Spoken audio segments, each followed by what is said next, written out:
Hello, Macs fans. I am your MacsLive correspondent, Ben Scheiner, and welcoming us today into his office, Dr. Jeffrey Gurock, professor of American Jewish history here at Yeshiva, and to talk to us a little bit today about the success of the Macs and Coach Halpert yesterday and today. So, thank you so much. Thank you very much. So, you've written a number of books, and your expertise is American Jewish history.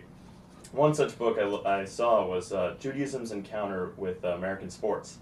So you can say that the Macs are a bit of an anomaly in that Jewish history. I mean, I didn't read the book, but...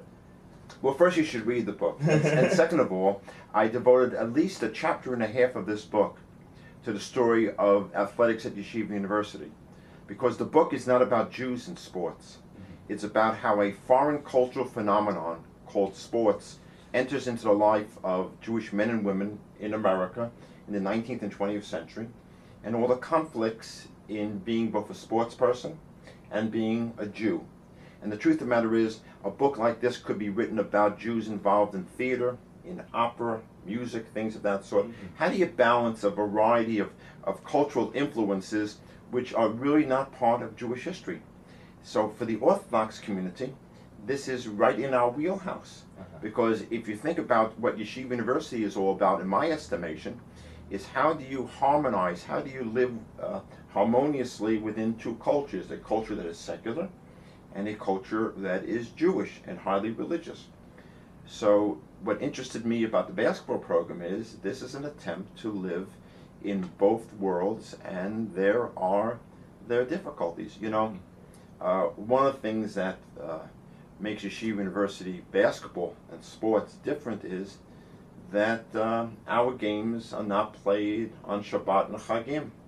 Okay, so how do you we're able to balance that because of the scheduling. The scheduling, you know, the observances that we maintain are very important, and they're preserved. And yet, we're a school that hallows both the secular and religious. And we talk about a dual program. If you're involved in sports, you've got a third program, and that's sports. And how are you going to succeed in sports while maintaining a strong secular education and maintaining religious values? So that's what the chapter is all about, and that's one of the challenges of being a yeshiva sports person. Very interesting. So you could say that with that challenge, it's important to have good leadership to balance all of these different qualities of secularism and sports and Judaism. How do you think Coach Halpert has done that over his career? He's been coach to over 300 student athletes. How do you think he has been able to integrate those qualities?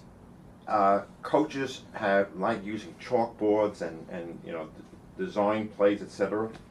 If I had to design a coach for Yeshiva University, I would have come up with Johnny Halpert.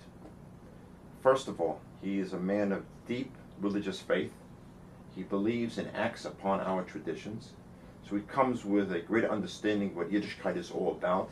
It is part of his life. It defines his life. Second of all, he is an expert in his field of endeavor. I would say to you that, in my opinion, he's one of the best faculty members we have in this institution. He's a faculty member. Right. He knows his game. Although he had other professional endeavors, he knows this game of basketball as well as anybody I've ever come across. And the third piece is he understands what are the limitations and the possibilities of athletics at Yeshiva University. So the combination of someone who, you know what, he lives Torah U'Mata. He really does.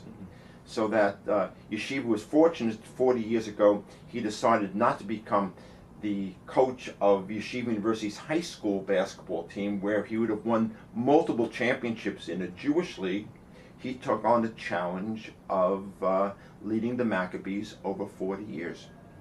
And I have one other thought about these 400 victories. This is a historical it's a big moment, okay? So you think of the coaches within our city, the great Nat Holman, right? The great Lou Carnesecca, who's a semi-mentor to Johnny and a very, very good friend and a wonderful human being. Think of the names that appear here. If you look at Coach Halpert's 400 wins, I would suggest that no more than 40 or 50 of them, right, 1 in 10, 1 in 12, Yeshiva won by more than 10 points. There are no blowouts, right? Every game is a struggle. Every game is a tough endeavor. So all his games are white knucklers, white knucklers. So it takes a certain, if you ask me to, what term personifies Halpert, I would say perspicacity. He's stuck with it. He understands the limitations, and he's won 400 games. Every one a tough game. We had a game. I was assistant coach to Johnny off and on the last 30 some odd years. We played in a holiday tournament at Hunter College. Hunter College was highly ranked at that point in City University. And towards the end of the game, we're upsetting them by 10, 12, 14 points. And Johnny and I are still gyrating on the floor trying to get the kids to play. And I said to Johnny, look, there's a minute to go in the game. We're up 14. We're going to win this thing. And then it was a foul. And one of the Hunter College players looks at me and he goes like this, I can't believe this is happening. You know what I did? I can't believe it's happening either. So we won that semifinal match. The next night we played against Union College. I think they're from, they're upstate New York. Okay. And we lost. Why? Because to ask Yeshiva athletes to go back to back and to play hard 2 nights in a row is very, very difficult. Johnny has a situation where he's coaching 8, 10 hours a week. Even the best academic schools we're playing against, we played against Emory over the years, we played against Tufts, we played against Brandeis, we played against MIT, we played against NYU, pretty good academic schools. Okay. Their athletes are practicing 20 hours a week. So to have a coach who knows these limitations and is able to win 400 games by dint of the fact that he knows the game so well and he designs a type of offense and defense predicated on the fact that Yeshiva athletes are not going to be physically able to compete against others, it's a remarkable achievement. Tell me, Professor, you spoke about Coach Halpert's qualities. How do you think he inherited those from his teacher, Red Sarachek? Right. Well, the truth of the matter is that many of the patterns that we run have a long history to them. And they go back to Sarachek, who was, Johnny Halpert is Red Sarachek without Sarachek's very, very earthy, hard edge. You know? Sarachek was a boy from Brownsville, had a difficult life, and in many respects was irascible. But he was someone who understood the game very well. I think one of the highlights of my semi-professional life as a coach was that one day Johnny took me to St. John's University and we sat down and we watched game films with Brian Mahoney and Lou Carnesecca and Red Sarachek. St. John's was preparing to play against Columbia and we were preparing to play against NYU, and we were watching Columbia play and NYU play. And we were all offering opinions. I had very little to say. I was just agog that I was invited to, I'm in that room with these Gedolim, right? And Sarachek understood this game, I mean, he was like a great Rosh Yeshiva who saw something that other people didn't see and made all these suggestions, or to do this, or to do that. But after we left the room, Johnny and I started laughing because what he said was correct, but we couldn't do it with our players. So what Johnny has done is take Sarachek's approach to the game. He's melded it with a keen understanding of the realities of yeshiva basketball. He credits Sarachek, and so many coaches credit Sarachek with theorizing how to operate an offense and a defense. In many respects, Johnny does it much better. The other thing about Sarachek is I became sort of friendly with him towards his end of his life. And I was privileged to write an obituary in the Jewish Week about Sarachek. I used to have on my wall a New Year's card that he sent me. And it was a New Year's card to Jeff Gurock, Red Sarachek, and he wrote 3 words, "Keep Judaism alive." And although he was not a particularly observant Jew, he was a deeply committed Jew. And we always say to our players that we are American Jewry's team. It may be that sometimes American Jews don't want us to play for them because we don't always play so well. But the pride and the commitment and the understanding of what it means to be a Jew is something that I think Sarachek taught very well. So Johnny got the best of Sarachek, the understanding of the game, the commitment to Judaism, without some of the irascible sides about Sarachek. So Sarachek was a great coach. Now that we're on the discussion of the meaning behind it all, what would you say was one of the greatest lessons you learned from Coach Halpert working with him?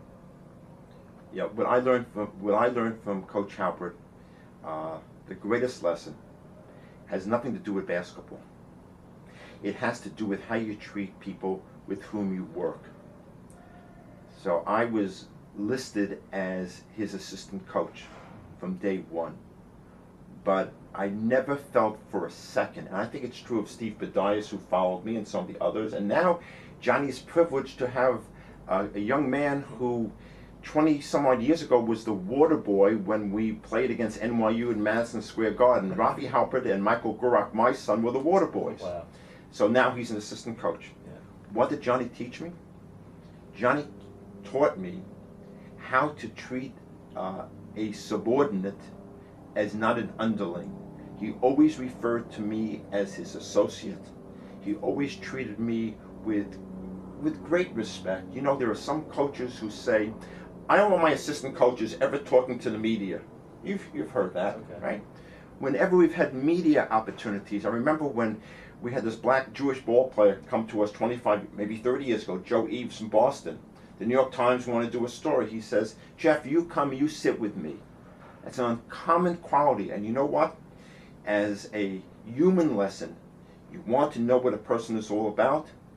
See how he treats people who are his subordinates. And Johnny always treated me, I know it's true of Steve, and you know, and now he's learning from his own son, which is wonderful. Always treated people with a great deal of respect. So not only do I think that Halpert is among the best faculty members we have, I think he is he's the poster boy for Yeshiva University. There's been a Halpert involved with Yeshiva for over 80 years. His late dad, I believe, worked for Dr. Revel back in the 20s. Mm-hmm. So there's been a Halpert tradition. There's tradition, but if you want to recruit students to Yeshiva University, what sort of product do you want to produce here? The picture that comes to mind is Johnny Halpert. Observant, committed, knowledgeable, and human, and wonderful to his associates. So that's why I learned from Coach Halpert. Right. And for our fans, he knows the game, and that's a tribute to his success. He knows the game, and he knows how to appropriate the game to the particular context that he finds himself in. I think in many respects, he's irreplaceable. Dr. Gurock, thank you so much for sharing your perspective on Coach Halpert and the Macs and Jewish basketball in general. Thank you very much. It's been a pleasure. Macs fans, stay tuned for more interviews and, of course, our coverage of the games.